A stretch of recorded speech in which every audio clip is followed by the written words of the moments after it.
Hello. So this is the last in this series of these discussions we're having. Perhaps we can persuade them to help us some more with future sessions. But for now, we can enjoy the last of these sessions. Thank you all for joining us. And again, our gratitude to Anandasiri Thero and Sundanda Thero for their time. හැම දිනාටම සුබ සන්ධ්‍යාවක්. Good evening, everyone. අද තියෙන ඇත්තටම මේ සිතහ අනන්ත විශ්වය කියන මාතෘකාව. Now, today we have a topic on the mind and the infinite universe. ඉතින් ওই දෙකම එකතු වෙච්ච සිදුවීමක් තියෙනවා බුදුහාමුදුරුවෝ ජීවමාන කාලේ. මම මේ කතාව කියන්න. There was a story involved this topic, which went on in Gautam Buddha's time. I will tell that to you in the first place. බුදුහාමුදුරුවෝ ගාවට කෙනෙක් ඇවිල්ලා අහනවා මේ විශ්වය තුල ගමනක් ගිහලා කියන්නේ මෙහෙම ඇවිදගෙන අනන්ත ආකාශය දිගේ ගිහිල්ලා මේකේ කෙලවර හොයාගන්න පුළුවන්ද කියලා. Now, one day, a person came to meet Gautam Buddha and he asked a question. Is there a way to search the end of the universe by traveling? දැන් අද අපි කියව නාසකයෙන් ওই රුසියාවේ එක එක යන්නේ යාන ඒ කියන්නේ මෙහි ඉස්සරහ යවන තාම ඒකේ කොණයක් නැහැනේ. ඉතින් ග්‍රහලෝක හම්බ වෙනවා මන්දාකිනි හම්බ වෙනවා.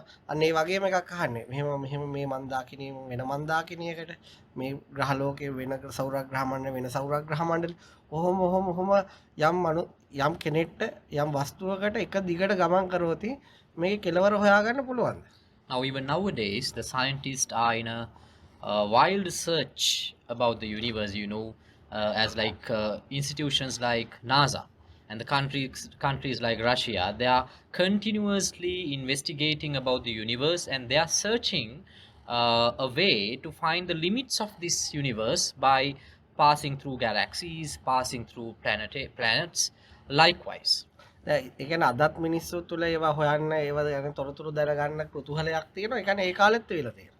So it says, what it shows that the keen that we have nowadays regarding the universe was there even at Gautam Buddha's time as well.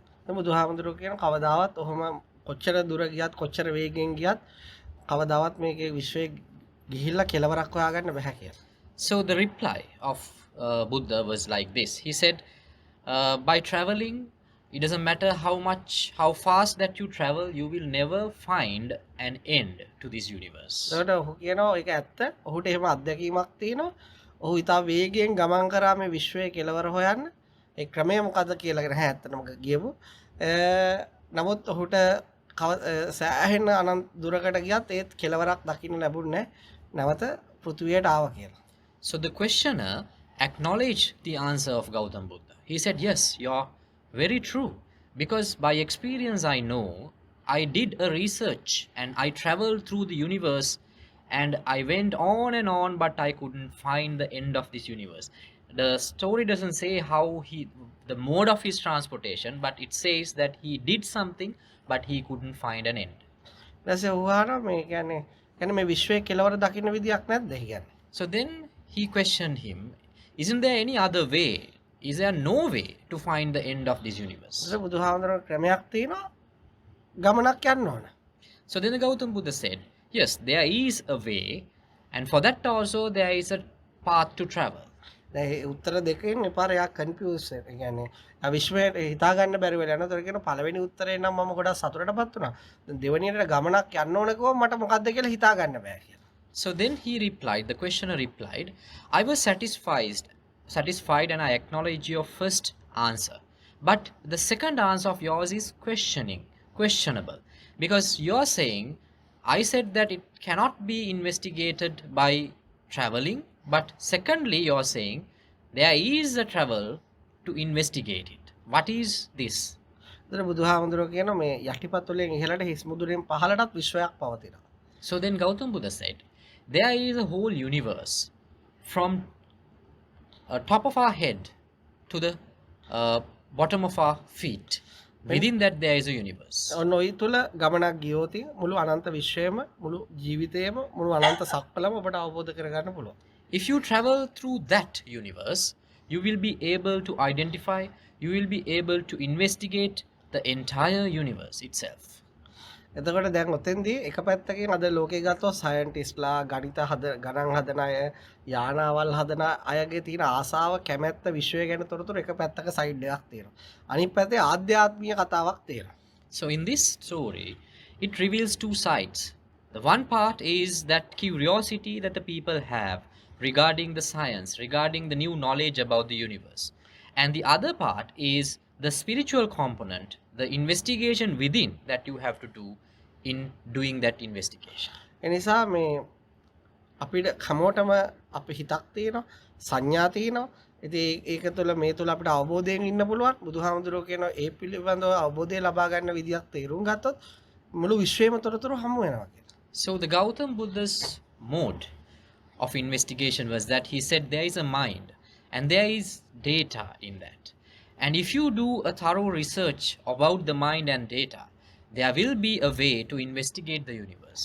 ඒක කාටවත් උපාධියක් කරලා කාටවත් පිළිගන්නන්න බෑ මේ පිළිබඳව අවබෝධ කරගන්න. ඒක තමන්ම දැනුම තියෙන කෙනෙක්ගෙන් අහගෙන තමන්ම තමාව තේරුම් ගැනීම තුළ තමයි අනන්ත විශ්වය තමන්ගේ ජීවිතය අවබෝධයටපත් වෙන්නේ.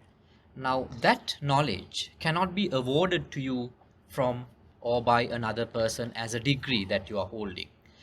It is something that you have to do by your own. ඉතින් ඒ වගේම තව තැනක් තියෙනවා මේ විශ්වය පිළිබඳව කතා වෙච්ච බුදුදහමේ ඊටමත් අඩු තැන් කීපයක් තියෙන එක තැනක් තියෙනවා කොච්චර මේ ලෝක තියෙනවද කියලා මේ මනුස්ස ලෝක වගේ. And there is another discourse in Buddhist scripts. There are limited number of discourses which talks about the universe in all the Buddhist scripts. One of such discuss about how many galaxies, how many planets are there in this universe. බුදුහාමුදුරුවෝ ළඟ හිටිය අය බුදුහාමුදුරුවෝ කියන දේවල් මතක තියාගන්න කෙනෙක් ඒ කාලේ. එයා නිතර බුදුහාමුදුරුවන්ගේ මේ අනන්ත විශ්වය ගැන ඇහුවා. Now there was one disciple, a very close disciple of Gautam Buddha, who used to be the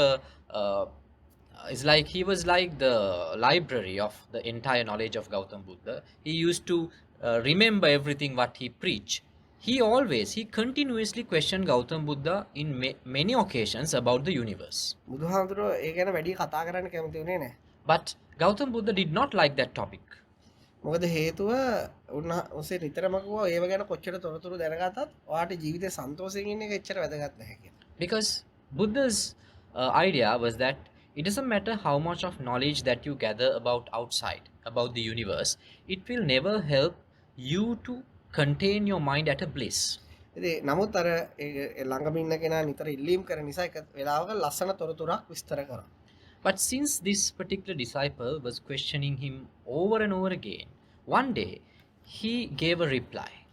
බුදුහාමුදුරුවෝ කිව්වා මේ මනුස්ස ලෝකයේ මේ ඉරෙන් මේ හඳෙන් ආලෝකමත් වෙන මේ මනුස්ස ලෝකයක් තියෙනවා. මේ වගේ තවත් අපි කියමු සෞරග්‍රහ මණ්ඩල කියලා තා මනුස්ස ලෝක වෙනම ඉරක් වෙනම හඳක් වෙනම සත්ත්ව කොටස ජීවිතේ මේ වගේ 1000ක් තියෙනවා කිව්වා. So he said, now in our solar system, our earth has been light up by the sun and the moon. Similarly, there are more solar systems.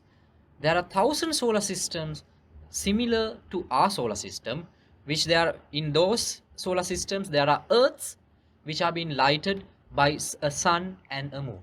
ඉතින් ඒ වගේ ඒකට කිව්වා බුදුදහමේ නමක් කියන සහස්ත්‍රී ලෝක ධාතුව 1000ක් ලෝක ධාතුව. And he gave a name to that system called as Sahasi Loka Dhatu. මේ ලෝක ධාතු 1000ක්. That means a 1,000 solar system, a unit of 1,000 solar systems. ඒ වගේ ඒවා ගුණ කරාම 1000කින් ඒකට කියනවා ද්විසහස්ත්‍රී ලෝක ධාතුව කියලා. ඒ වගේ දෙකක් වර්ග ප්‍රමාණයක්. Now if you multiply that unit of 1,000 solar system by another 1,000, then you refer to that particular unit as a Dvisahasi Loka Dhatu. ඒ කියන්නේ මනුස්ස ලෝක ධාතු ලක්ෂ 10ක්. ලක්ෂ 10000. කියන්නේ 1 million මනුස්ස ලෝක මිලියනයක් තියෙනවා. ඉරවල් මිලියනයක් තියෙනවා. හඳවල් මිලියනයක් තියෙනවා. තා මේ වගේම ග්‍රහ ලෝක තියෙනවා. So in that second stage, the second unit, it contains 1 million earths, 1 million solar systems. ඉතින් ඒක තවත් 1000කින් වැඩි කරන්න කිව්වා. Then he said, you have to multiply that second unit also by another 1,000. ඒ වගේ එකට කිව්වා 30000 ලෝක ධාතුව කියලා. It was referred to as 3 Sahasri Lokadhatu. ඉතින් ඔය වගේ උටත් එහා විස්තර කිරීම තියෙනවා. ඒකම විශ්වය ගැන හිතා ගන්න බෑ. ඒක මේ අපිට ඒ කියන්නේ මේ කොච්චර හෙව්වත් හොයාගන්න බැරි වෙන තරමට තොරතුරු වලින් පිරී පවතිනවා. So he said, likewise, you can continuously multiply the numbers accordingly. And he said, there is no end to that research. හැබැයි ඔය හැම තැනටම පොදු එක ධර්මයකුත් තියෙනවා. And he said, even though all those units, all those systems have a one common principle which applies to everything. ඔය හැම තැනම ශූන්‍යතාවයක් පවතිනවා. In everywhere, you will find emptiness. ඒකේ මුළු අනන්ත විශ්වයම පිරී පවතිනවා. That emptiness has engulfed the entire universe. ඒ විශ්වය කොතර ලොකු වුණත් ඔබ ප්‍රත්‍යක්ෂ කරගන්න යන සත්‍ය ඊට වඩා අනන්ත ගුණයක් මේ බලවත්. So it doesn't matter how vast, how gigantic the universe is, the truth that you're going to uncover, you're going to discover, is many times bigger than the universe. ඒ නිසා තව ඉස්සරහටත් විද්‍යාඥයෝ තව පර්යේෂණ කරાવી තව තොරතුරු හොයාගනීවි. අපිට අපේ ඉස්සරහ පරම්පරාවලටත් ඒවා ඉවරයක් කරන්න වෙන්නේ නැහැ කවදාවත්. So this research, which carried by the scientists nowadays, will be continued for years, for centuries. Even the next generations will carry on that baton to the next generation, continuingly researching about the universe, but it will never end. ඒ වගේම තමයි ওই අනන්ත විශ්වයේ ඔය අපි විස්තර කරාට ගන්න බැරි ඔය අපි කියපු තොරතුරු වලින් අනන්ත විශ්වයේ සියලු ක්‍රියාකාරීත්වය මේ ඇතුළත පවතිනවා. But that entire mechanism of the universe, which we are trying to uncover by scientific methods, that mechanism is also existing within us. අර අපි කියන්නේ මහා සාගරය ගැන පර්යේෂණය කරන්න අපිට අමාරු නම් ඒක ජල බිඳුවක් ගෙනල්ලා පර්යේෂණය කරන්න. එතකොට සාගරේ බොහෝ තොරතුරු හොයාගන්න පුළුවන්. Now, if you want to do a research about the ocean, you can take a small drop of oceanic water and do a research on it. From that, you can discover everything about the entire ocean. එතකොට අපි අපේ ජීවිතය ඇතුළට බැස්සහම අපේ හොයාගන්න බැස්සම අපි හැම කෙනෙක්ටම හිතක තොරතුරු තමයි හොයාගන්න වෙන්නේ. So if we are trying to discover ourselves, what we have to do, on what we have to do that research, the research subject is our mind. එතකොට අපි හැමෝටම මේ අපේ මනසේ පොදු සමානකම් තියෙනවා. ඒ වගේම විවිධත්වයක් පවතිනවා. So every one of us have common natures in our mind, and also there are differences. දැන් අපි ගත්තොත් මේ ලෝකේ ගොඩාක් ලස්සන මල් තියෙනවා, ලස්සන විවිධාකාර පක්ෂී තියෙනවා, විවිධාකාර සත්තු වෙනවා, විවිධාකාර ශාක තියෙනවා. ඒවා හරිම විචිත්‍රවත්. Now you can see how colorful these flowers are, how colorful some birds are. There is a vast diversity among birds, among flowers. ඔබ සත්තුන්ගේ විවිධත්වය ගත්තත් ඔබට ජීවිත කාලය මදි අධ්‍යයනය කරන්න. Now even if you are to study the animal diversity, your lifetime will not be enough to do that research. ඒ ඉතින් ඔය හිතකම එක ස්වභාවයක් තමයි ඔබ දකින්නේ. So that is another depiction of a mind. ඒ නිසා මේ ලෝකේ ඕනම විචිත්‍ර දෙයක් මේ හිතින් අරමුණු කරන්න පුළුවන්. ඒ නිසා මේ ලෝකෙ විචිත්‍රවත්ම දේ තමයි හිත. So any of these beautiful things in the world can be observed by the mind, can be captured by the mind. So therefore, the most diverse entity of the universe is your own mind. ඔබ හිතන්න ඔබේ මනසට කොච්චර පාටම වන්න පුළුවන්. Now, how many different colors that your mind can create? Can you think about it? ඉතින් හිතා ගන්න බෑ. It is uncountable. ඉතින් ඒ නිසා මේ ලෝකේ ඇත්තටම පර්යේෂක විවිධ පර්යේෂණ කරනවා. මේ හිත පිළිබඳව පර්යේෂණ කරගන්න ගත්තොත් ඒක හරිම ලස්සනයි.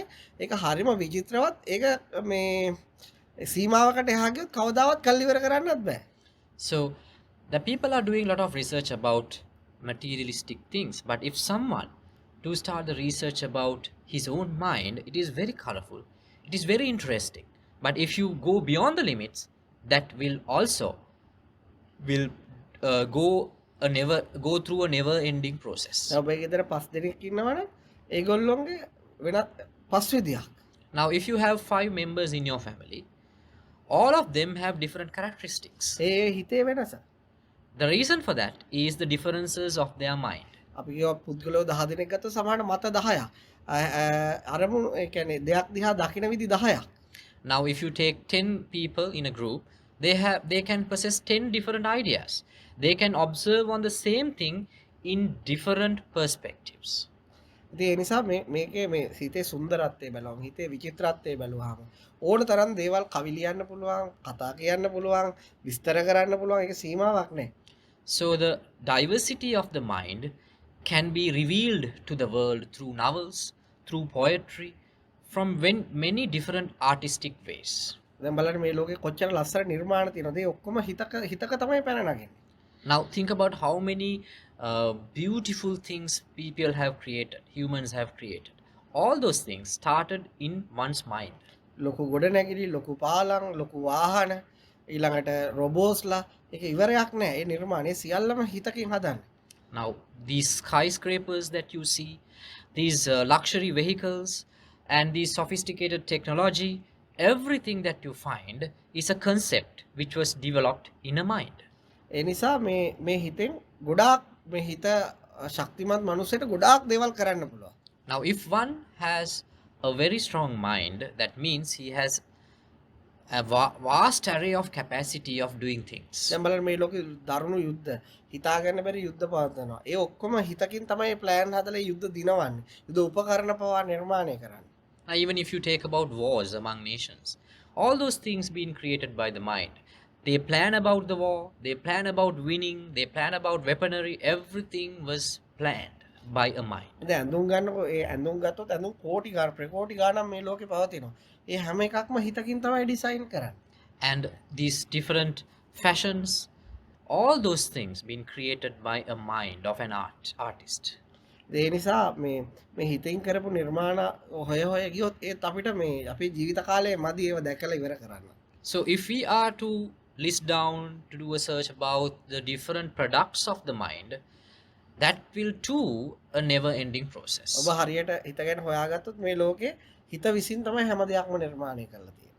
But if you find out the reality about the mind, you will uncover this secret that everything around us is a creation of our mind. ඒකට කොච්චර දේවල් නිර්මාණය කරන්න පුළුවන්ද කිව්වොත් ඒකට දිව්‍ය ලෝක හදන්න පුළුවන්. ඒකට අපාය හදන්න පුළුවන්. ඒකට මනුස්සයෝ හදන්න පුළුවන්. ඒකට සීමා හිතා ගන්න බැරි සීමාවක් තුළ දේවල් නිර්මාණය කරන්න පුළුවන්. That creation does not have any limit. It can even create heavens. It can even create hells.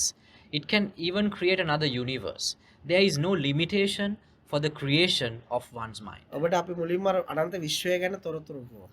Now first of all, I told you about some details about this enormous universe. ඔබ ඔබේ හිත හොයාගෙන ගියොත් ඔබේ හිත ගැන අවබෝධ කරගන්න ගියොත් ඔබට අවසානයේ තේරෙයි මුළු අනන්ත විශ්වයම හිත තුළින් නිර්මාණය කරලා තියෙනවා.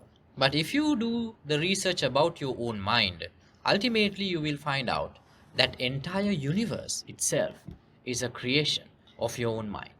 ඒ නිසා මේකේ තියෙන දේවල් තමයි මේ හිතේ ওই වගේ මේ හිත තියෙන දුර්වලතාවයක් තමයි මේ හිත ගිහිල්ලා මේ තියෙන දේවල් වල බැඳෙනවා. So there is a weakness of the mind.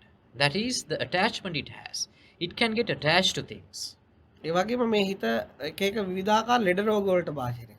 And it is subjected to different illnesses. අන්න ඔය නිසා ඔය කොච්චර විචිත්‍ර වුණත් ඔය හිතෙන් කොච්චර නිර්මාණ කරන්න වුණත් හිතක් ලෙඩ වුණාම මේ ලෝකෙ කොච්චර ලස්සන වුණත් ඒ මනුස්සයට වැඩක් නැහැ. So irrespective of the creativity of the mind, irrespective of the limitless creation of the mind, if your mind is ill, you will never be able to observe the beauty of the creation. ලෝකේ ලස්සන මල් වත්තට යනවා ඔබ ඉන්නේ ඔබේ හිත කඩා වැටෙලා. ඔබට කිසිම මලක් ලස්සන නැහැ. Let's say you're going to see the most beautiful botanical garden in the world, but you're mentally ill. You're not mentally content. You will not see any beauty there. ඒ වගේම ඔබේ ළඟම ඔබගේ හිත තදින්ම බැඳිච්ච දේ නැති වෙලා ඔබ දියමන්ති පිරිච්ච ගයකට ගෙනිච්චත් ඔබට සතුට ඔබේ හිත සතුටටපත් වෙන්නේ නැහැ ඒ වෙලාවේ. Now let's say you have lost the most loved companion in your entire life, and you will be taken to a mansion filled with diamonds, but you will never be happy with that. ඒ නිසා මේ ලෝකේ භෞතික දේවල් වෙනස් කරලා කවුරු හරි සතුට හොයාගන්න යනවනම් ඕක කවදක හරි විශාල මේ අබැද්දියකටපත් වෙනවා. මොකද මේ හිත අවබෝධ කරගන්න නැතුව මේවා එකතු කරලා මේවා හැඩතල වලට තිබුවට කවදාවත් හිත එක තැනකදී සතුටටපත් කරන්න බැරි තැනක් එනවා. So if someone tries to adjust this materialistic world and try to develop the materialistic world in order to gain happiness, it is not something that you can do. Because as long as your mind is ill, you will never see the happiness from any physical thing. ඒ නිසා ජීවිතේ අපිට ලැබිච්ච ජීවිතේ මේ හිත පාවිච්චි කරලා ගොඩාක් දේවල් ඉගෙන ගන්න පුළුවන්. ගොඩාක් දැනුම ලබා ගන්න පුළුවන්. හැබැයි අපි හිත ගැන තේරුම් ගත්තේ නැත්නම්, අපි හිත ගැන අත්දැකීම් වලින් අවබෝධ කරගත්තේ නැත්නම් අපිට අපි තැනකදී අන්තසරණ වෙනවා.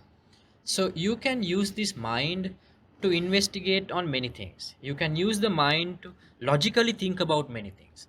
But in the meantime, if you do not try to understand your own mind, try to do the investigation about your own mind, ultimately you will go to a point where you will be not happy forever. මේ ලෝකේ මේ මොහොතේ කවුරු හරි දුකටපත් වෙලා ඉන්නවනම් ඒ ඔහුගේ සිත නිසාමයි.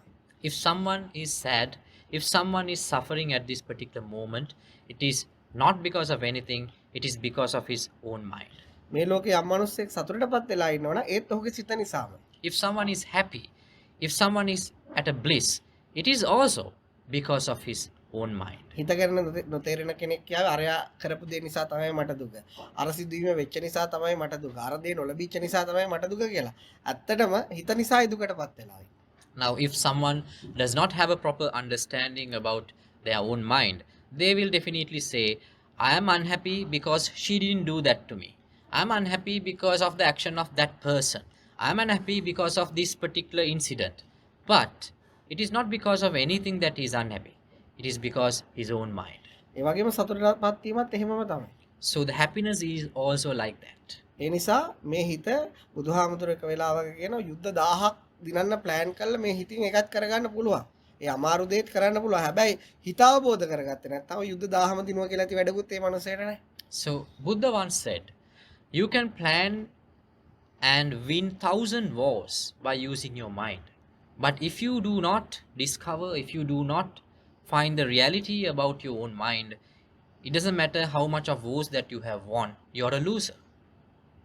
ඒ නිසා මේ හිත තේරුම් ගැනීම, හිත අවබෝධ කර ගැනීම තමයි හැමතිස්සෙම බුදුහාමුදුරුවෝ ප්‍රඥාවන්ත මිනිස්සු ඉහළින්ම තියන්නේ. මොකද එහෙම අවබෝධ වෙච්චක් නැති වෙච්ච ඕනම මිනිස්සෙක් ඕනම වෙලාවක අන්තසරණ වෙන්න පුළුවන්. So Buddha always kept the person who has doing the research about his own mind in a very specific place, very advanced place, because if one has not done that research about his own mind, in any moment his life can be shattered. ඔබ අහලා තියෙන රෝමයේ ගිනි ගනිද්දි නීරෝ වීණා වාදනය කරා කියලා. නමුත් අනිත් අය කිසිම නමක් කියවෙන්නේ නැහනේ. එහෙම එයාගේ කාර්යය කරා කියලා. Now there is a story that when Rome was at a fire, Nero was playing his instrument, some musical instrument, a harp maybe. Nobody talks about any other emperor than Nero. What is the reason for that? ඉතින් අනිත් අය ලෝකයේ ගිනි ගන්නකොට එයාගේ හිතත් ගිනි ගන්නවා. Because the others, when their environment is at a fire, their mind was also at a fire. ඒ නිසා යම් මිනිස්සෙක් නීරෝ අනිවාර්යෙන් මේ කතාව අහලා තියෙන්නේදී ඒ නිසා හිත තේරුම් ගත්ත මිනිස්සෙක් ලෝකෙ ගිනි ගත්ත කියලා එයාගේ හිත ගිනි ගන්නෑ. So Nero was not like that. Nero might have heard about this truth. Therefore, even since he has understood his mind, even the entirety of around his surrounding was at a fire, he was always at a bliss. He was always at a peace within. දැන් හිත ගැන අවබෝධයක් නැති බොහෝ මිනිස්සු මේ භෞතික දේවල් වෙනස් වීමත් එක්ක භෞතික දේවල් කඩාවිඳ වැටීමත් එක්ක තමන් ඇසුරු කරන පුද්ගලයන්ගේ වෙනස් වීම එක එයාගේ හිතත් කඩාගෙන වැටෙනවා. So if someone has not realized his mind, with the collapse of his physical world, with the collapse of his relationships, their mind will also collapse. ඒ නිසා මේ හිත තේරුම් ගත්තොත් හිතේ ආසාව ප්‍රහාණය කරන විදිය තමන් කරන්න උත්සාහ කරොත් හිත ටික ටික හරි අවබෝධ කරගත්තොත් ඒ දේවල් වෙනස් වෙද්දී තමන්ගේ හිතට ලොකු වෙනසක් නැහැ. මොකද තමයි යථාර්ථය තේරුම් අරගෙන. But if you even try to gradually realize the mind, irrespective of the collapses, irrespective of the devastations which happens around you, you will be able to have peace, maintain bliss inside you. මොකද්ද හිත තේරුම් ගන්නවා කියලා කියන්නේ? Now, what do you mean by realization? ඔබ ජීවත් වීමේදී ඔබේ අත්දැකීම් එක්ක ඔබ විශ්ලේෂණය කරගත්තාම මේ ලෝකයේ තියෙන පරම යථාර්ථය ඔබ තේරුම් ගන්නවා. Now, when you live with the experiences that you face in your day-to-day life, if you try to analyze those incidents, then you will understand the reality of this nature. ඔබ යථාර්ථය තේරුම් ගත්තාම ඔබට ඕනම සිදුවීමක් ඒ වෙලාවෙම පිළිගන්න පුළුවන් වෙනවා. So when you understand the reality of this world, whatever happens in your day-to-day life, you will be able to accept it. ඔබ ඔබේ හිත ඕනම ජම්ම දෙයක් පිළිගත්තොත් ඒ නිසා හිත කවදාවත් කඩාගෙන වැටෙන්නේ නැහැ. If your mind has the capacity to accept things, accept incidents in your life, then the mind will never fall. නිසා හිතක් අසහනයට පීඩනයට ස්ට්‍රෙස් එකට පත් වෙලා තියෙනම වෙච්ච සිදුවීම ඒකට පිළිගන්න බැරි කම. So the very reason for developing stress, anxiety of one's mind is that he or she is not ready to accept what has happened. නිසා ඔබ ඔබේ ජීවිතේ ඔබේ හිත තේරුම් ගන්න දේවල් පිළිගන්න යම් සිද්ධියක් පිළිගන්න තියෙන ප්‍රතික්‍රියා වේගය ඉතා වේගයෙන් වැඩි වෙනවා. So when you analyze your life, when you analyze your mind, and when your realization grows, the level of acceptance that you have will also grow.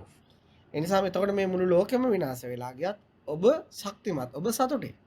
So in that case, even the entire world is destroyed, you will be happy. මේ අනන්ත විශ්වයේ මොන පිපිරීම වුණත් අපි අහලා තියෙන ඉරවල් පුපුරලා යනවා, ග්‍රහලෝක පුපුරලා යනවා, ගිනි කඳු පුපුරලා යනවා, ගංගාවල් දෙගොඩ තලා යනවා. නමුත් ඔබේ හිත අවබෝධ කරලා නම් ඔබ සාමකාමී. Now you know about all these natural calamities. There are huge floods, there are volcano eruptions, there are earthquakes, these stars are exploding, the universe is exploding, the Big Bang is happening. Whatever happens, if you have realized your mind, you will always be happy. ඒ නිසා බුදුහාමුදුරුවෝ විශ්වය ගැන තොරතුරු හොයනට මුල් තැන දෙන්නේ නැත්තේ කියලා ඔබට හිතෙනවා ඇති. ඒ තොරතුරු කොච්චර අපි දැනගත්තත් වැඩන්නේ ඒක දැනුම විතරයි. නමුත් ඔබ අත්දැකීම් ඔස්සේ ඔබේ ජීවිතය විශ්ලේෂණය කරගත්තොත්, ඔබේ හිත අවබෝධ කරගත්තොත්, ඔබේ සතුට, ඔබේ ශක්තිය නිතරම වැඩි වෙලා යනවා. Now you will understand why Gautam Buddha did not give priority to gathering knowledge about the universe. It is because whatever you gather, the information about the universe is just another knowledge. It will not help to keep your mind at a bliss. But if you do the investigation about your own mind, if you come to realization from that, that will be the utmost happiness one can gain in one's life. ඔබේ හිත මුහුණ පාන සිදුවීම් අත්දැකීම් කොටස් හතරකට පෙන්වන්න පුළුවන් කඩලා. So all the experiences that you face in your day-to-day life can be classified into 4 categories. එකක් තමයි හිත දුකටපත් වෙනවා. In one occasion, your mind will be unhappy. ඊළඟ තමයි හිතේ ආසාවක් තියෙනවා. In one occasion, your mind will have a craving. නිසා ආසාව යම් දේවල් ලබා ගන්න ගියාම తాවකාලික සතුටකුත් සදා නිතරම ඒ ආසාව පවතින තුරුම දුකකුත් මනසේ පවතිනවා. So when you try to acquire things because of the craving, your mind will have a very temporary happiness, but a 1,000 times greater unhappiness which is associated with that happiness. ඒ වගේම ඒ ආසාව හිතේ නැති වුනහම හිත නිර්වාණය බවට පත් වෙනවා. And the final category, when there is no craving in one's mind, the mind will reach the stage of liberation. ඒකට අපිට ඒක ඔබට තේරෙන භාෂාවෙන් කිව්වොත් සදාකාලික සතුටකට පත් වෙනවා. If I put it in very simple terms, it is an infinite and eternal happiness. එතකොට ඒ හිතටම පුළුවන් ඒ දුකටපත් හිතේම පුළුවන් හිත දුකටපත් වෙන මාර්ගයේ හිතට ගමන් කරන්නත් පුළුවන්. සදාකාලික සතුටටපත් වෙන මාර්ගයේම හිතේ සකස් කරගන්නත් පුළුවන්. So your own mind have 2 options. Either to travel in the path where your mind will always be unhappy, or it has another option to travel in a direction where it can reach that eternal happiness.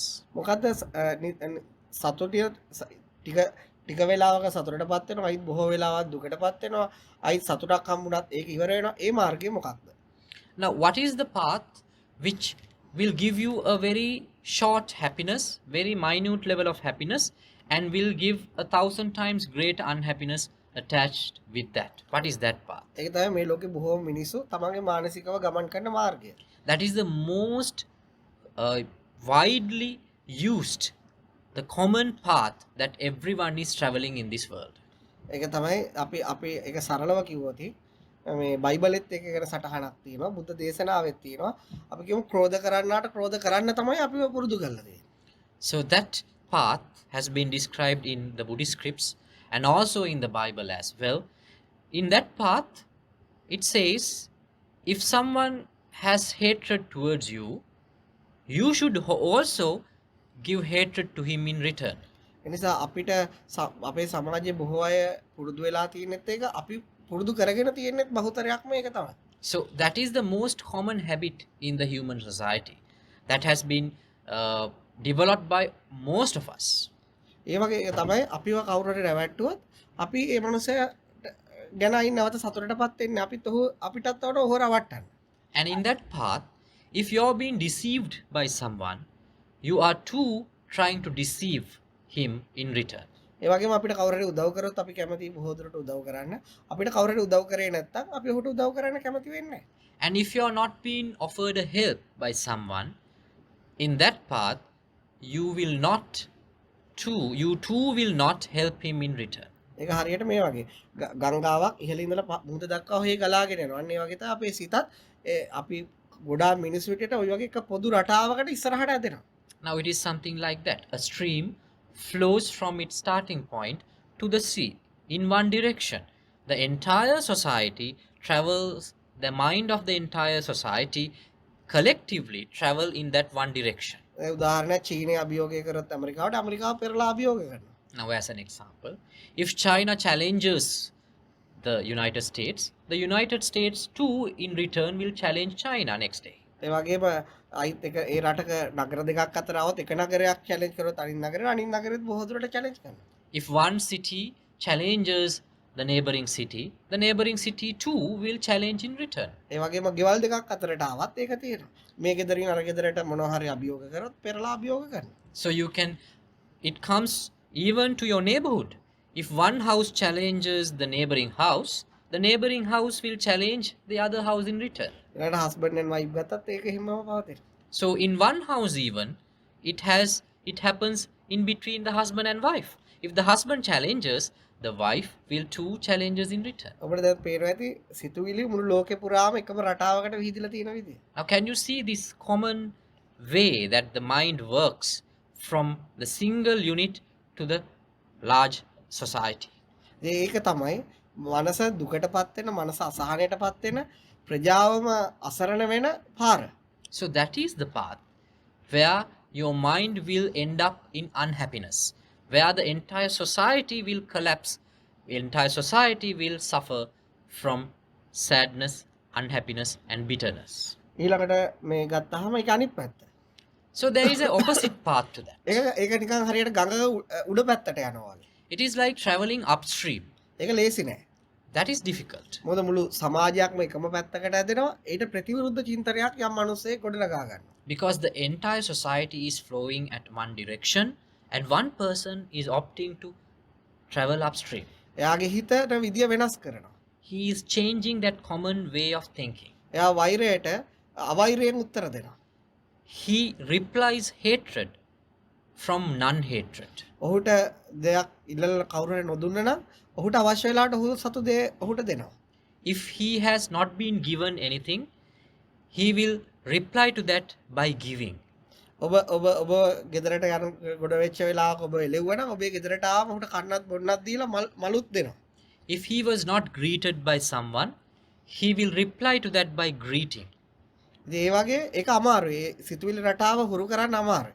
But it's a very difficult way to travel. It is very difficult to change the thinking to that direction. හැබැයි මේ ප්‍රජාව අතර එහෙම අනිත් පැත්තට පිහිනන මිනිස්සුත් අප අතරම ජීවත් වෙනවා.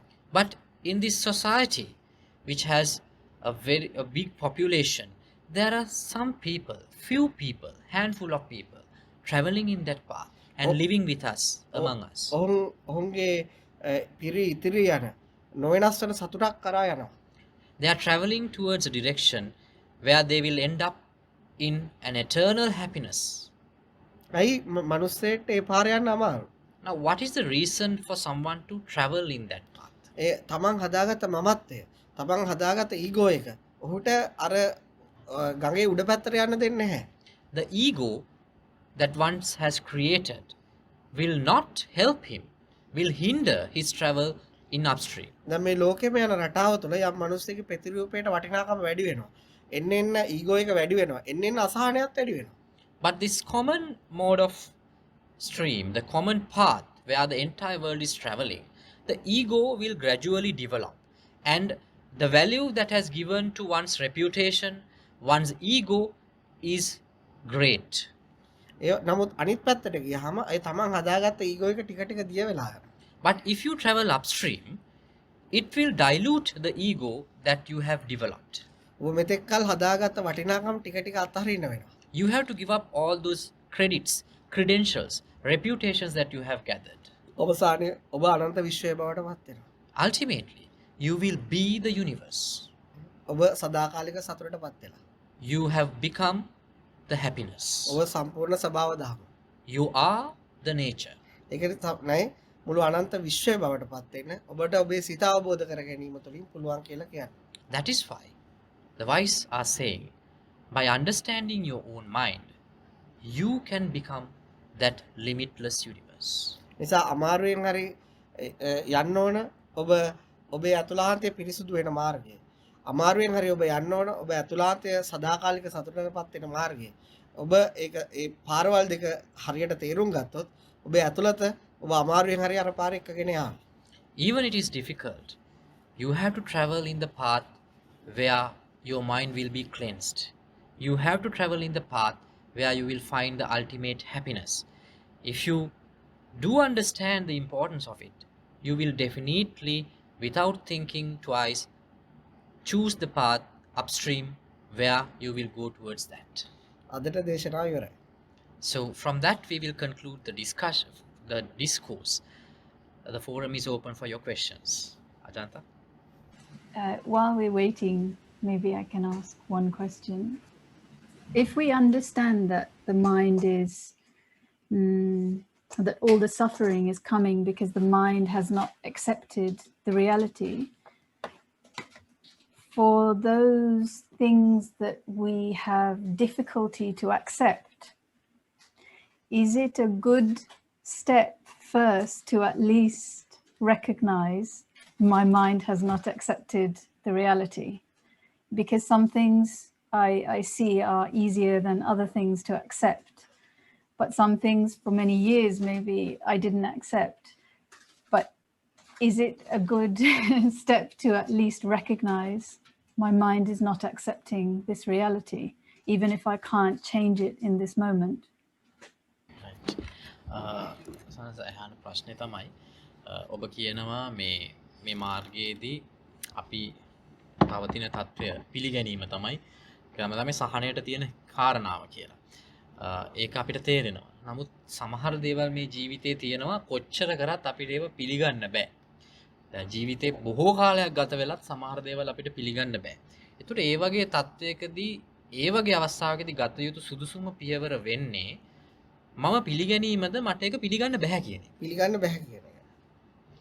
Yes, accepting that you cannot accept it.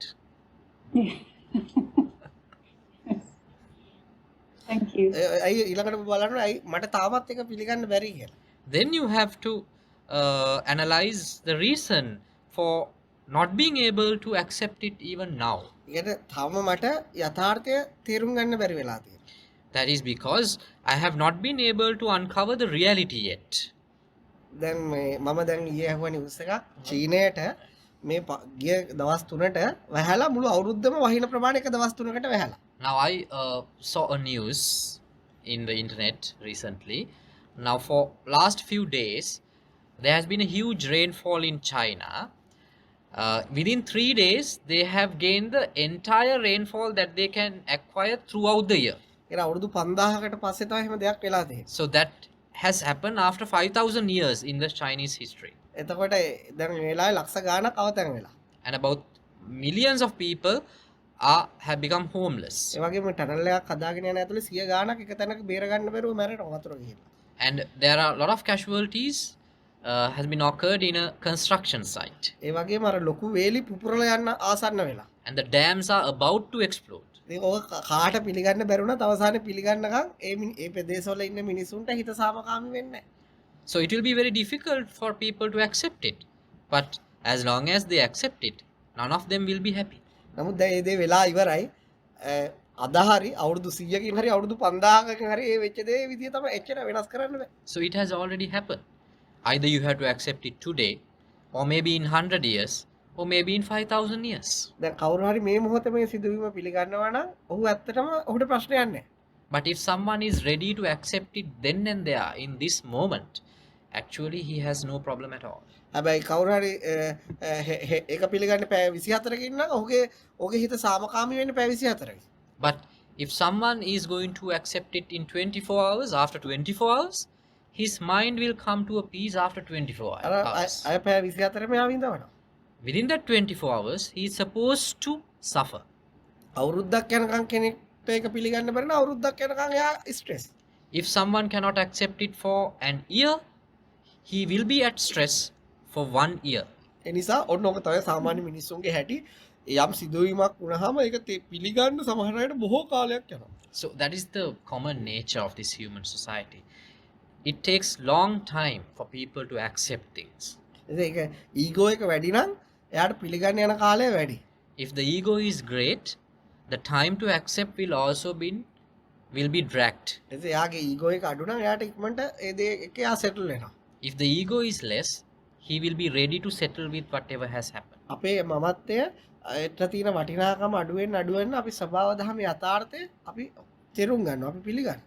So when gradually our ego decreases, we will be ready to accept the nature. ඉතින් ඒ නිසා අපි මේ අපේ හිතත් එක්ක ජීවත් වෙනවා කියන්නේ අපි මේ ලෝකයේත් එක්ක ජීවත් වෙනවා කියන්නේ අපි අත්දැකීම් ලබා ගන්නවා කියන්නේ අපි මේ රිද්ම් එක තේරුම් ගන්නවා.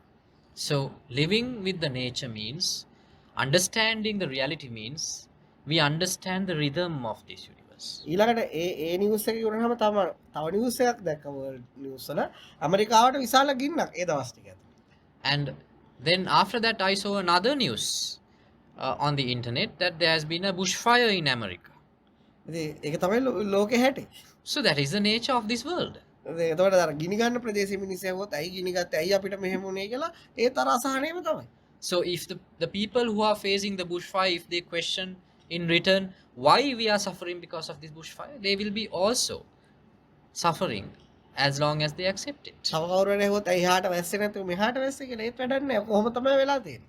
And another person will ask why China always get rainfall, why don't we get rainfall? Then without having rainfall also they will suffer. ඉතින් මේ ලෝකේ තියෙනවා නේචර් එක. අපිට සමහර අවස්ථාවලදී අපි ප්‍රශ්න කරනවා මේ නේචර් එකෙන් පිට ගිහලා ඒවට වැඩක් නැහැ. අපිට පහුවේ කොච්චර පහසුන දහසක් අහලා හරි පස්සේ හරි අපිට ඒක අකමැත්තෙන් හෝ පිළිගන්න වෙනවා. So there is a rhythm in this nature. It doesn't matter how much of questions that we ask from the nature. Even after thousands of questions, what we have to do is accepting it. Until that, we have to suffer. Thank you. And I have a question. And can you hear me? Yes, clearly. And in Ayurveda, I always struggle this when I go to teaching with this idea. In Ayurveda, they're saying to achieve the bliss of your mind, there is a pathway is explained in Hinduism or the Ayurveda called the from Bhakti Yoga, Hatha Yoga, and the Jnana Yoga, and then you come into the place or something Dhyana. And this is the pathway I have to explain to the people when I explain Ayurveda. But I know this Buddhism is going different pathway to achieve the bliss of the mind, like activity or the Vipassana. see in your mind how it's work and bringing your mind to some kind of state of understanding and achieving place. And I know whichever pathways we achieve to the achievement of blissful mind is the way expecting. But I don't know, when I teaching that, I'm always struggle to explain these two to my students. And can you please tell me how I can explain, how can I define to myself about that? මට තේරෙනවා මේ විපස්සනා මාර්ගය තමයි ඒ සදාකාලික සතුට සඳහා යන ගමනට තියෙන පාත් එක කියලා, විශේෂයෙන්ම ඇක්සෙප්ටන්ස් කියන එක, පිළිගැනීම කියන එක. නමුත් ආයුර්වේදය අපි උගන්වනකොට දැන් මට උගන්වන්න වෙනවා අපේ ළමයින්ට මේ Hindu දර්ශනයෙන් එන ආයුර්වේදය නිසා ඒකේ තියෙනවා ඔය මානසික සතුට ලබා ගැනීම සඳහා භක්ති යෝග, හත යෝග, ඥාන යෝග කරා ගිහිල්ලා ඊට පස්සේ ධාන දක්වා යන මාර්ගයක්. ඒකත් උගන්වන්න තියෙනවා. නමුත් මම දන්නවා මේක නෙමෙයි, මේක තමයි මාර්ගය කියලා. කොහොමද මම ඒ වෙලාවේදී කොහොමද මම මේ අර ඒ තියෙන කැටීම තුලින් උගන්වන්නේ? දැන් වාට උගන්වන්න තියෙන එක නා ඒක උගන්වන්න.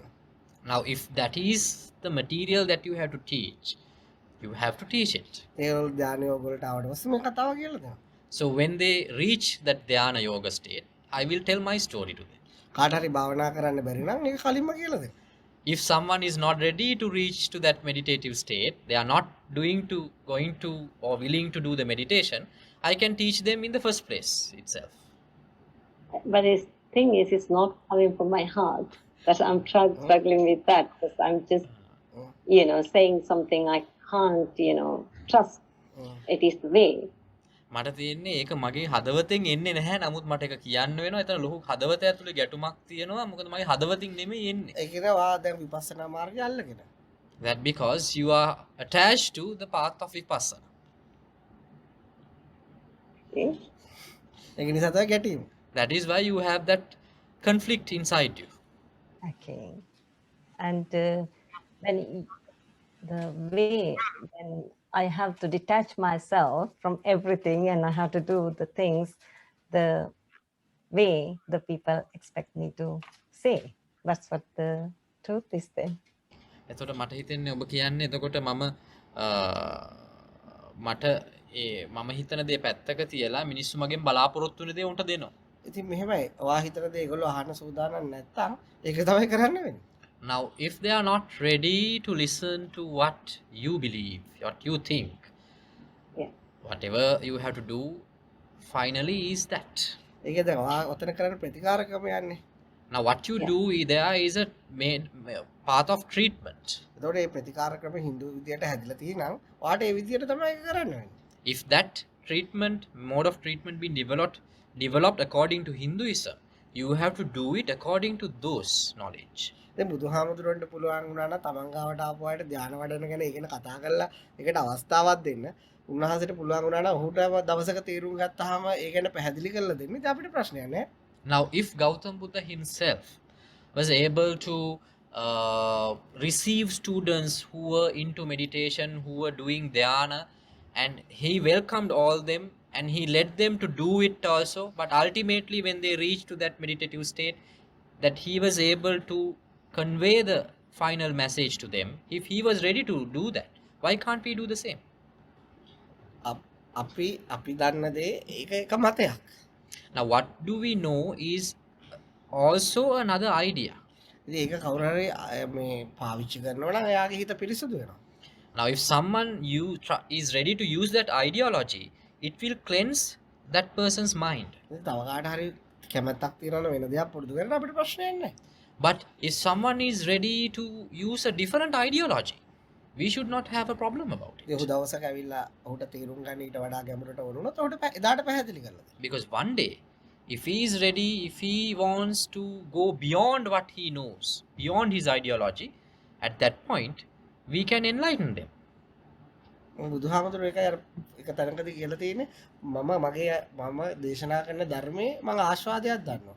මම ඒකේ ආදීනවයක් දන්නවා. මම ඒකේ නිදහස් වීමක් දන්නවා. ඒ සියල්ල දැනගෙන තමයි මම ධර්මයේ දේශනා කරන්නේ. That is why in one particular discourse, Gautam Buddha himself has said, even in his own Dhamma, even of his own ideology, he knows the pleasure of it.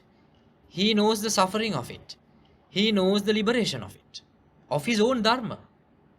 ඒ වගේ තමයි අපි කියන මාර්ගයක යම් ආස්වාදයකුත් තියෙනවා. ඒකේ අල්ලගත්තාම ආදීනවකුත් තියෙනවා. ඒකෙන් නිදහස් වීම අපි තේරුම් ගන්නවා. Now, similarly, the ideology that we convey, it has a pleasure. If you attach to it, it will have a suffering as well. And there is a liberation of it as well. ඒක නිසා තමයි කියන්නේ නිදහස් වෙන්න තියෙන දේක් අල්ලගන්න එපා කියලා. That is why we always advise, do not attach yourself to a path which takes you towards liberation. දැන් මේ ලෝකේ කොච්චර මත තියෙනවද? කොච්චර ආගමික දේවල් කියනවද? අපිට ඔක්කොම අහන්න පුළුවන්.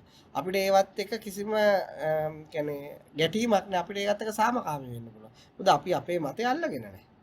Now, how many different philosophies are there in this world? How many different ideologies regarding spirituality are there in this world? We are ready. We are always ready to hear to that, listen to that, because we have not attached to anything. ඒ නිසා මේ ලෝකේ එක එක මිනිස්සුන්ට එක එක මතවලට එක එක ගුරු ක්‍රමවලට ඒ අත්හදා බලන්න ඒක ඉගෙන ගන්න උගන්වන්න ඒක හැකියාව තියෙනවා. ඉතින් කාට හරි දවසක ඊට එහා ගිහිල්ලා විනිවිදව මේක තේරුම් ගන්න ඕන ඔහුට ඒක හම්බ වෙනවා. So in this world, everyone has a liberty to follow the ideology that they prefer. They have the liberty to travel in the path that they believe as the path to liberation. They have the liberty to teach what they believe as the path to liberation. If one or other day, if they try to the wisdom, if they come to the wisdom that there is something beyond that they have to search for it, then we should be ready to convey our message. දැන් ඔබ දන්නවා අපි වගා කරනවා. එතකොට වගා කරන එකයි විපස්සනා අතර මොකද්ද සම්බන්ධය? අපි ඒක අතර සම්බන්ධයක් හදනවා. Now you know that we do organic farming, we do farming. Now what is the relationship between Vipassana and farming? We are creating a nexus in between. ඒ නිසා අපි මොකකට හරි බැඳලා නැත්තම් ඕනම මාර්ගයක් අපිට එයාට ඒක පැහැදිලි කරලා දෙන්න ලේසි. So if we are not attached to one particular thing, we can use any tactic, any mode, any path to convey our message. ඒ නිසා දැන් මම ඕක දැනගෙන ඉන්න මට කිසි ප්‍රශ්නයක් නැතුව ඕක උගන්වන්න පුළුවන්. Now if I knew Ayurveda, I can easily teach Ayurveda. I have done until I seen you. මම එහෙම කරාලු ඔබ දකින්නකම්. ඔව් ඒක තමයි. ඒක ඔබ දැන් අල්ලගන්න එපා. ඔබ ඒක වඩා හොඳට කරන්න. So do not cling on to what you have learned now. Use it for the advancement of what you teach. අපි ගණිතය කියලා මට නම් මේක කිසිම දෙයක් නැතුව ගණිතය උගන්වන්න පුළුවන්. Now let's say there is maths. I can teach maths without any of this. ඔබ ඒකට මේ මැසේජ් එකට බැඳෙන්න එපා. මැසේජ් එකට ලව් කරන්න එපා. ඒක ඉගෙන ගත්තා. එතකොට ඔබට දවසක ওই හැම තැනකම හැමෝටම පාත් එකක් තියෙනවා. මේ අපි කියන විදියටම නෙවෙයි. Now do not cling on to the message. Do not develop a love towards the message, because everyone has their unique path. There is no one custom made path to everyone. කවුරු හරි පලනවා නම් ඒක එයාගේ මාර්ගයක්. If someone is chopping woods, that can become his path. එයා කවුරු හරි උයනවා නම් ඒක එයාට මාර්ගයක්. If someone is cooking, that cooking can be his path. කවුරු හරි භාවනා කරනවා ඒක එයාගේ මාර්ගයක්. And even meditation can be his path. ඒ මොනව කරත් එයා හිතන විදිය වෙනස් වුණාම තමයි එයාගේ ජීවිතයේ අතුලාන්තය වෙනස් වෙලා යන්නේ. Whatever they do, when they change the way that they think, then their mind will start to cleanse. නැත්නම් අපි උයන එක වෙනස් කරන්නේත් නෑ. අපි භාවනා කරන එක වෙනස් කරන්න යන්නෙත් නෑ. අපි දරපලන එක වෙනස් කරන්න යන්නෙත් නෑ. අපි යම් මනුස්සයෙක්ට වෙනස් විදිය එයාගේ හිතන විදියට ප්‍රතිවිරුද්ධ විදිය පෙන්නලා දෙනවා. Now we are not going to change the way that she cook. We are not going to change the way that he chop woods. We are not going to change the way that he meditate. We are helping him to change the way that he thinks. ඔය කිසි ප්‍රශ්නයක් නෑ. ඕනම දෙයක් උගන්වන්න පුළුවන්. Then there is no problem. We can teach anything under the sun. That's I experienced since I listened to this 2016 from Ajantanos. My teaching is everything changed to the best, and a lot of people have you know, appreciate the teaching since I listened to you. අර Yeah. මේක ධර්මය අහන්න ගත්තට පස්සේ මගේ උගන්වන ක්‍රමයේ ගොඩාක් වෙනසක් වුණා. මොකද ඒක මට තේරුණා. මට ආපු ෆීඩ්බැක්ස් එක ගොඩක් අය දීපු කියපු දේවල් එක්ක ඔවුන්ම කියලා තියෙනවා මම උගන්වන විදිය සෑහෙන වෙනස් වුණා. ඔයක එහෙම වෙනවා ඉතින්. Yes, that is supposed to happen. ඒක ඉතින් ඔයාලට කරන්න දෙයක් නැහැ. You have nothing to do with that. ඉතින් ඔබේ සිතුවිලි ධාරාව වෙනස් වෙනකොට ඒක ඔබ ඉගෙන ගන්නකොට ඒව කවලම් වෙනවා. Now when your thought streams being changed, it gets mixed up with your day-to-day work. ඒක හරියට ඔබට ලස්සනම කෑමක් හම්බුනහම ඒකම දෙන්න හිතෙනවා. නමුත් අපි මේ ජීවිතේ තීරුම් ගන්න ඕන කුණු රස වලට පුරුදු වෙච්ච මිනිස්සුන්ට ලස්සනම කෑම එකපාරට එහෙම දෙන්න බෑ. Now it is understandable when you receive some good food. People wants to share it, let others also to taste it. But if someone is always addicted and as a habit they consume junk food, it is very difficult to change that food pattern. You have to understand that. Thank you. I really understood. Thank you very much. And Elena. Hello, can you hear me? Yes, loud and clear. Loud and clear this time. Okay, I'll try not to cry this time. First, I want to thank you for being part of my universe. I'm very glad that you appeared there. My question today is, a few times now since I've been listening to you, as I observe my thought pattern, or for example, now I observe myself asking this question, what happens is I observe who is asking the question, and I see, for example, now a seeker. And then after a little while, generally I observe this and I find myself in emptiness because I realize, okay, there's somebody who wants to know more, who thinks they don't know something. And so I sit there in emptiness as this person trying to want to know more sort of disappears because actually there's nothing they really need right now. So I find myself in this place of emptiness for a little while, but then I never really want to stay there because I'm afraid that I'm never going to get out of it. So it happens a lot basically when I observe the mind. I just observe the content and then I feel it's not that important, it just is happening, then I'm outside of it. But then I don't know exactly, I get caught back into it. So I don't know, is this sort of like a normal progressive state of mind? Right, okay. මම මුලින්ම ස්තුතිවන්ත වෙනවා ඔබ මගේ විශ්වයේ කොටසක් වීම ගැන, මගේ විශ්වය තුල ඔබ පහළ වීම ගැන. මට දැන් තියෙන ප්‍රශ්නේ තමයි දැන් මේ ප්‍රශ්නේ අහන මොහොතේත් මම මගේ මනස දිහා බලනවා. මගේ මනස දිහා බලනකොට මට තේරෙනවා මේ ප්‍රශ්නේ අහන්නේ කවුද කියලා මගෙන් අහගන්න. ඒතර මට තේරෙනවා මේ සොයන්නෙක් තමයි මේක අහන්නේ කියලා. එහෙම කරපුවම මගේ මනස ශුන්‍යතාවයකට යනවා. එතකොට මට ප්‍රශ්නේ නැති වෙනවා. ඊට පස්සේ මේ මට තේරෙනවා මේ දැනුමක් තමයි මම මේ හොයන්නේ කියලා. මේක මේ දැන් විතරක් නෙමෙයි ඉන්නකොට දවසේ සෑහෙන අවස්ථාවලදී මගේ එහෙම මනස දිහා බලපුවම මට ඒක සිද්ධ වෙනවා. ඊට පස්සේ මේ ඒ අර ශුන්‍යතාවයේ ඉන්නකොට මේ මම ඒකෙත් වැඩි ඉන්න කැමති නෑ. මොකද මට පොඩි බයක් වගේ දැනෙනවා. මට මොකද්ද වෙයිද කියලා. ඉතින් මේ මට දැනගන්න ඕනේ මේක මේ ආධ්‍යාත්මික මාර්ගයේ දියුණුවක්. නෑ මෙහෙමයි. අර ඔයා එකක් තේරුම් ගත්ත එක හරි. අපේ මේ සොයනකම් තමයි අපිට නිදහසක් නැත්තේ. Now, one understanding is right that as long as we search for something, we will not have any freedom. අනිත් එක තමයි මේ මිනිස්සු මොනවා හරි දෙයක් හොයන්නේ යාගේ තියෙන තණ්හාව නිසා. And the other thing, people always seek because of their craving inside. ඒ ආසාව තියෙනකම් පේන දෙයක් හරි නොපෙනෙන දෙයක් හරි අදුෂමාන දෙයක් හරි හොයනවා. So as long as the desire is there, people are searching for something which is visible or either something invisible. එයාගේ සෙවීම සදාකාලයටම නතර වෙලා නම් එයාගේ ආසාව නැහැ. So if the search is over eternally, that means he has no desire. ඔහු සදාකාලික සතුටටපත් වෙලා. He has reached to that eternal happiness. ඊළඟට ඔබ කිව්වර ශූන්‍යතාවයක්. Then you said something about an emptiness. ඊළඟට ඒක හිතලා කරන්න යන්න එපා. ඒතකොට කෘතිමයි. Now don't try to do it by thinking, then it will be artificial. දැන් ඔයා ඔක හිතලා කරන්නේ. You're doing it by thinking. ඔයා නැචරලි ජීවත් වෙන්න.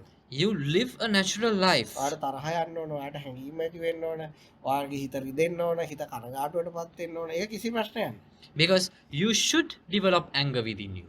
You should cry. You should have the cravings. You should have all those emotions within you. There is no problem in that. කෘතිම නිදහසක් හදාගන්න එපා. Do not try to create an artificial liberation. නැචරලි ජීවත් වෙන්න. So what you have to do is you have to live your life naturally. එතකොට ඔයාගේ නිදහස ඔයාට ඒක හිතලා ගන්න ඕනේ නැහැ. ඒක ඇතුළේ නැචරල්ම පවතිනවා. Then there will be a freedom inside you where you don't have to think about it and approach. It will be there with you.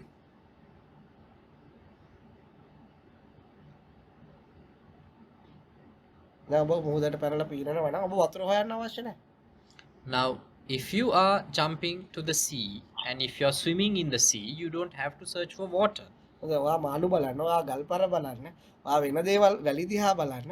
වතුර ඔබ වටේම පවතිනවා. ඒක හොයන්න යන්න එපා.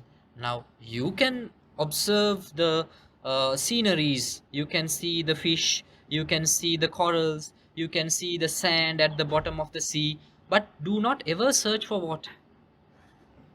ඔබ වතුර ගැන හිතනවා කිව්වොත් ඔබට අර කිසිම දෙයක් එක්ක ජීවත් වෙන්න බෑ. ඔබේ ජීවිතේ නිකන් කෘතිම වෙනවා. Because if you keep on thinking about water, you will never be able to observe those beauties. Your entire life will be artificial.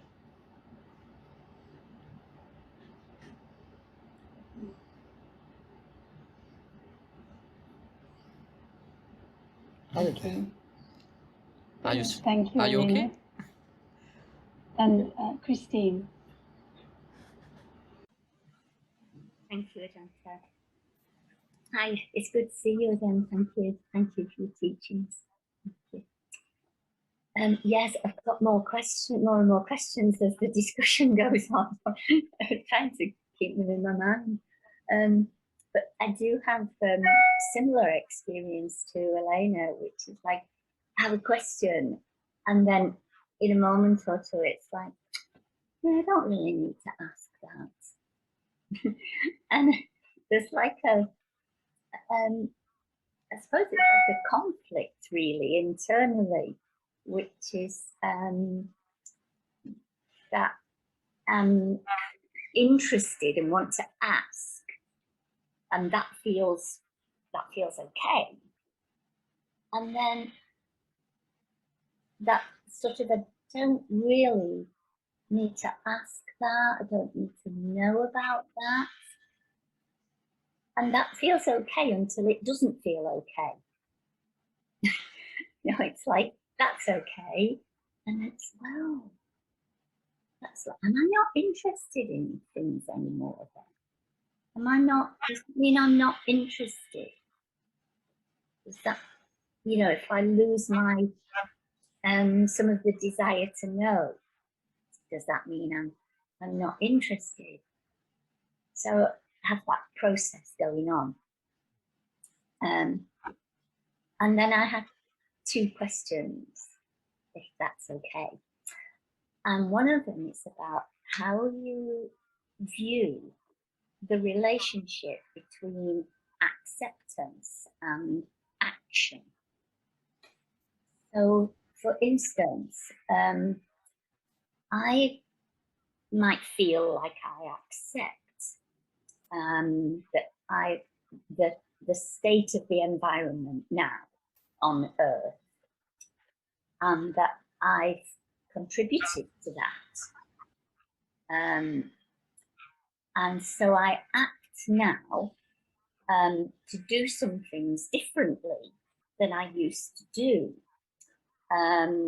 So to take more care of the environment. So if we look at that one way, that might be me through my actions showing my acceptance of the state of the environment and my contribution. But if we look at it another way, we might say, I mustn't fully accept the state of the environment, because now I'm trying to change it. I'm trying to make it different. So I'd like to know how you view that, please.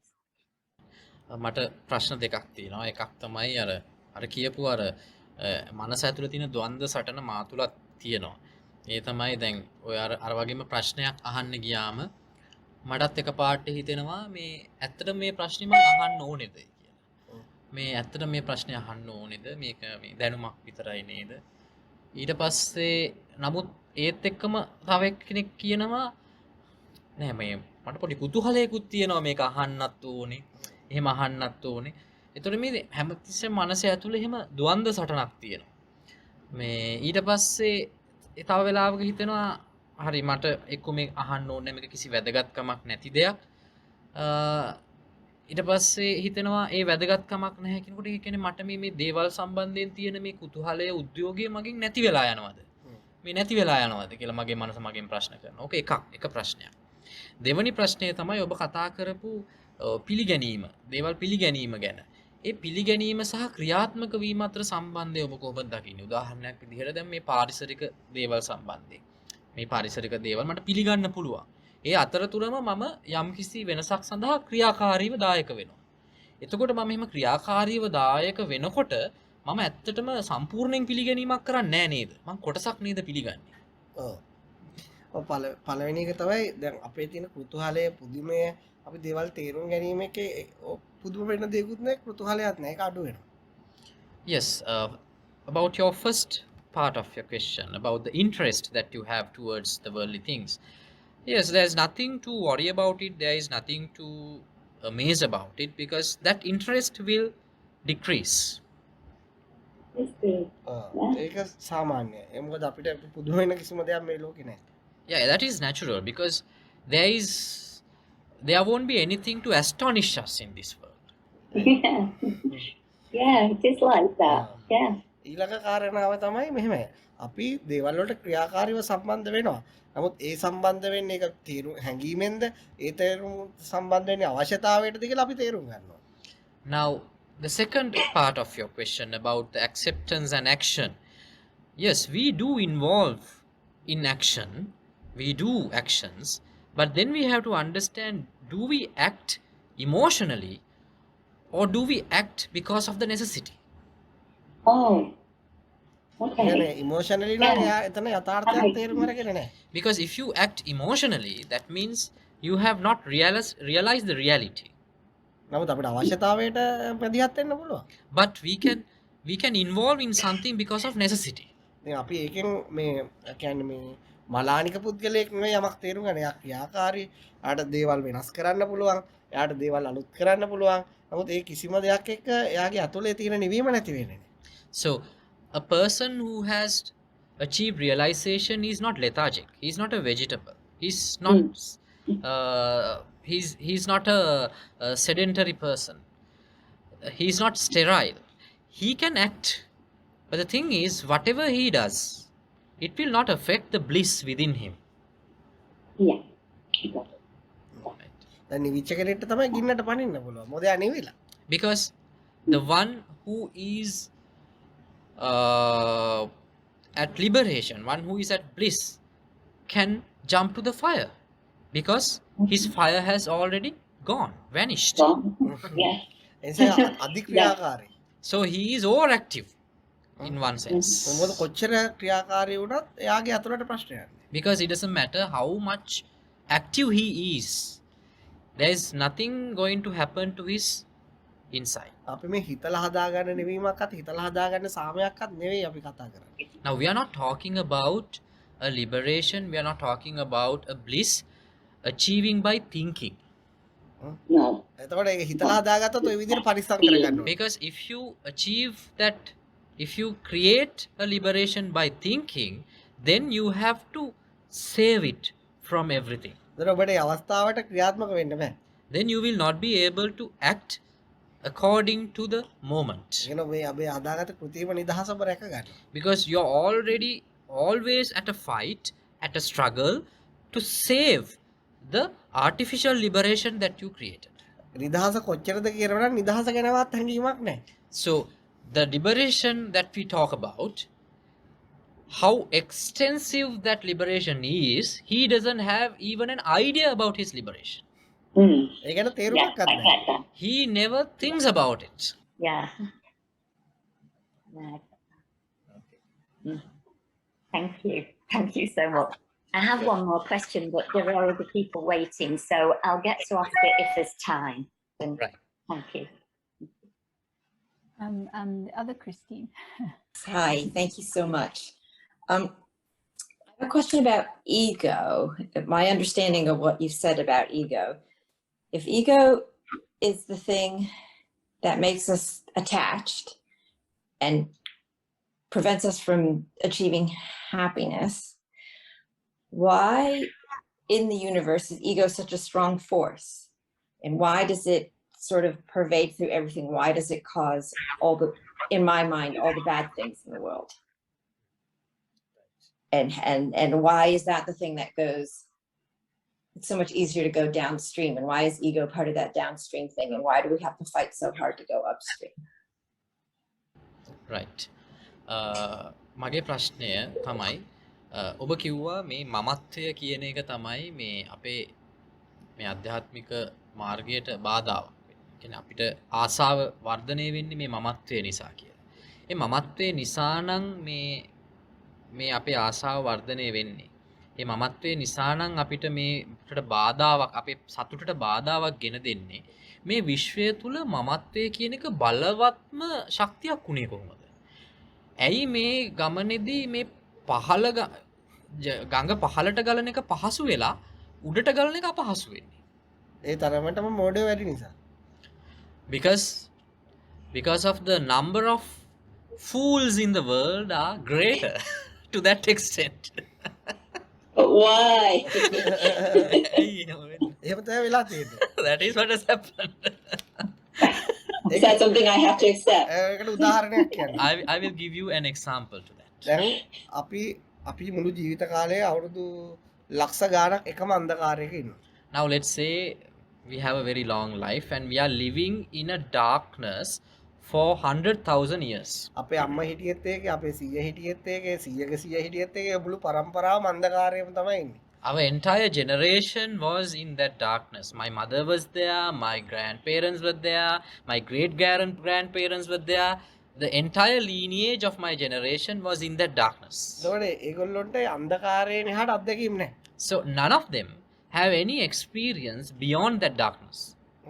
ඉතින් යම් කෙනෙක් හදිස්සියෙන් හරි එතනින් ගිහිලා ආලෝකය හොයාගත්තොත් අර ඇවිල්ලා කිව්වට ඔයගොල්ලෝ ඉන්නේ අන්ධකාරය කියලා කිසිවක් පිළිගන්න කැමති නැහැ. So occasionally one of the subjects of the lineage escape that darkness and reach the light and come back and disclose that there is light and you're in the darkness.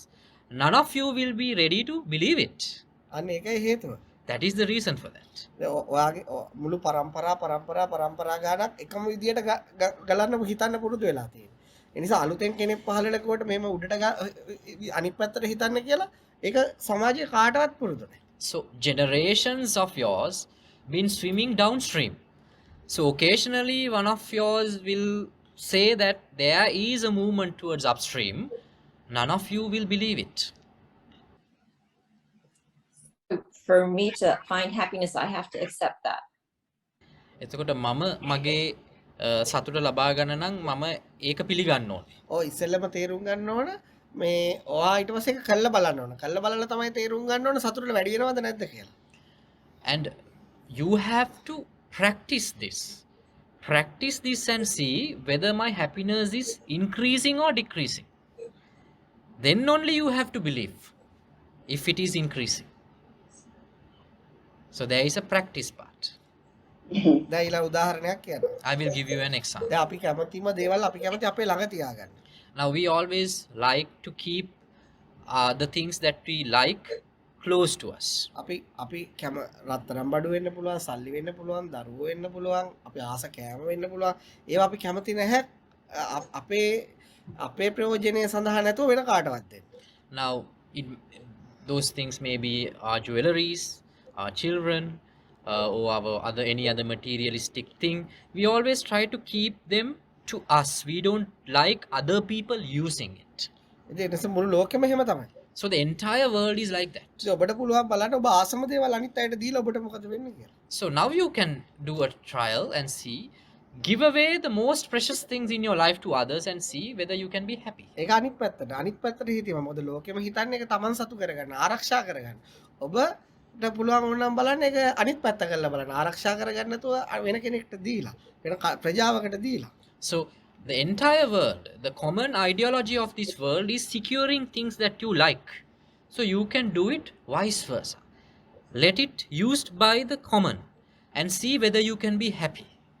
මම ඒ වගේ පුද්ගලයෙක් ගැන මේ ළඟදී ස්ටෝරි එකක් බැලුවා. Now recently I read a story about a person like that. ඒක යා ලෝකේ famous actor කෙනෙක්. He's a very famous actor. එයා චීනේ ගමක තමයි ඉපදිලා තියෙන්නේ. He was born in a rural village in China. හැබැයි යා ජීවත් රඟපාන්නේ ඇමරිකාවේ. But he's acting in US. මේක ගොඩාක් චිත්‍රපටයක යාගේ ආදායම මේනොට US ඩොලර් බිලියන ගාණක්. His income is like billions of dollars.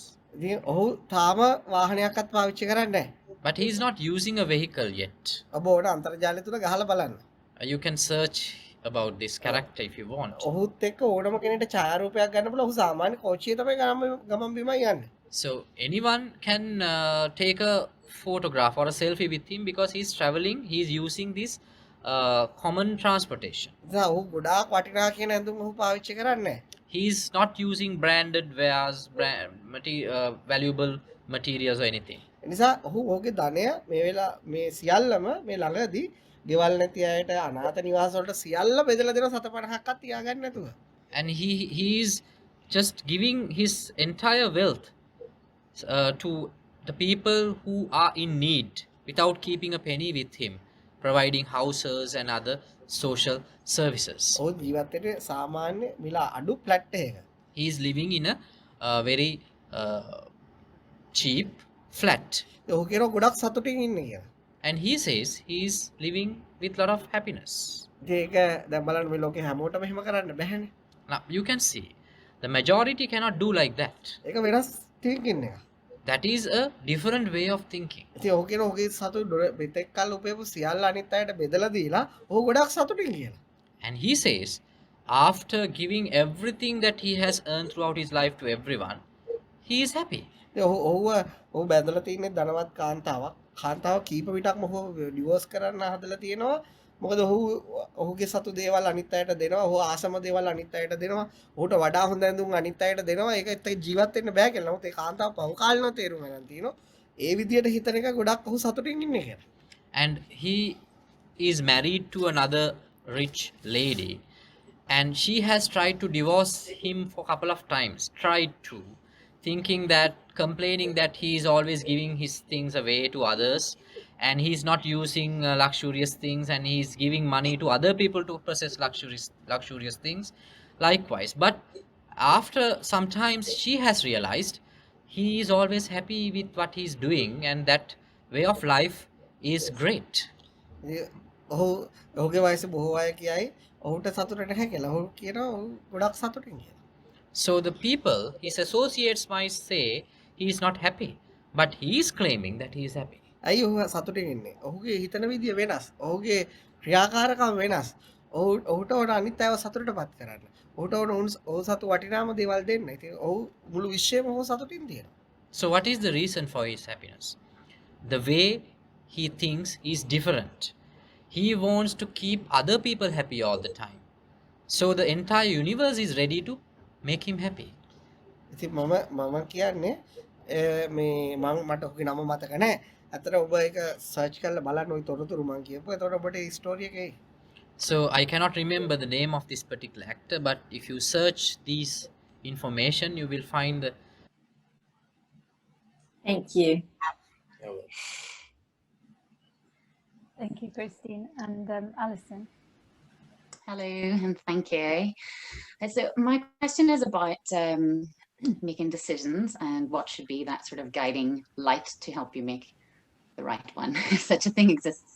So, previously I personally would have moved towards fear in my decision making. If something really scared me, I would move towards it thinking, oh, this is definitely where I will learn the most. And I did that for many years until I felt it just shook me a little too much, and I felt my own kind of moral compass moving a bit, and I didn't like it, and I changed. And recently, I mean, I've just spent the last year studying Ayurveda, and that has been the first time I've kind of, so for 7-8 years before that, I've been entirely with my family. I have 3 kids. And so it was sort of the first step back into me picking something that really resonated with me. And now I'm at a point where I'm trying to decide whether to go forward. And one of my children in particular has had a real issue with me investing time elsewhere this year. Although he's fine and well, you know, and I suppose at this point I'm wondering, it was a very beneficial year for me, amazing year, and for many others, because a lot of people gained from what I'd been learning.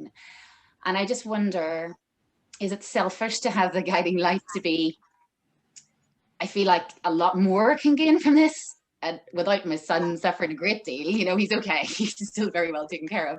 Or, you know, since really you can live your path anyway, in this case, should I just, you know, keep it as it has, you know, stay with my family and get everything in that direction? I was wondering if you could maybe help me. දැන් මම මගේ ජීවිතේ මුල් කාලේ තීරණයක් ගන්න ගොඩාක් කල්පනා කරනවා ඒ තීරණය වර්ධීද නැමති වර්ධීද මොකක් හරි වෙනස් වේද කියලා. ඊට පස්සේ මම මේ ආයුර්වේද මේ කෝස් එක කරන්න ගත්තට පස්සේ මේ පහුගිය අවුරුද්දක් කාලය ඇතුළත ඒ ගොඩාක් දේවල් වෙනස් වුණා. ඊට පස්සේ ඒ ආකල්පය ගොඩාක් මගෙන් අයින් වෙලා ගියා. ඊට පස්සේ දැන් මට දැන් මගේ සමහරවිට මගේ එක දරුවෙක් මට පැමිණිලි කරනවා ඔයා දැන් වැඩිපුර කාලය ගත කරන්නේ මේකත් එක්කේ කියලා. එතකොට මේ නමුත් මම එයාව හොඳින් බලා ගන්නවා. නමුත් එයාගේ ඒ කම්ප්ලේන් එකක් තියෙනවා. මම මෙහෙට මේ පැත්තට නැඹුරු වෙනවා වැඩි කියලා. ඔබ මොකක්ද ඒකට මට දෙන්න පුළුවන් උපදෙස් එතන? ඒක ඇත්තටම ජීවිතේ තමන් ගැන හොයාගන්න කාලයක් නැඹුරු වෙන්න ඕන.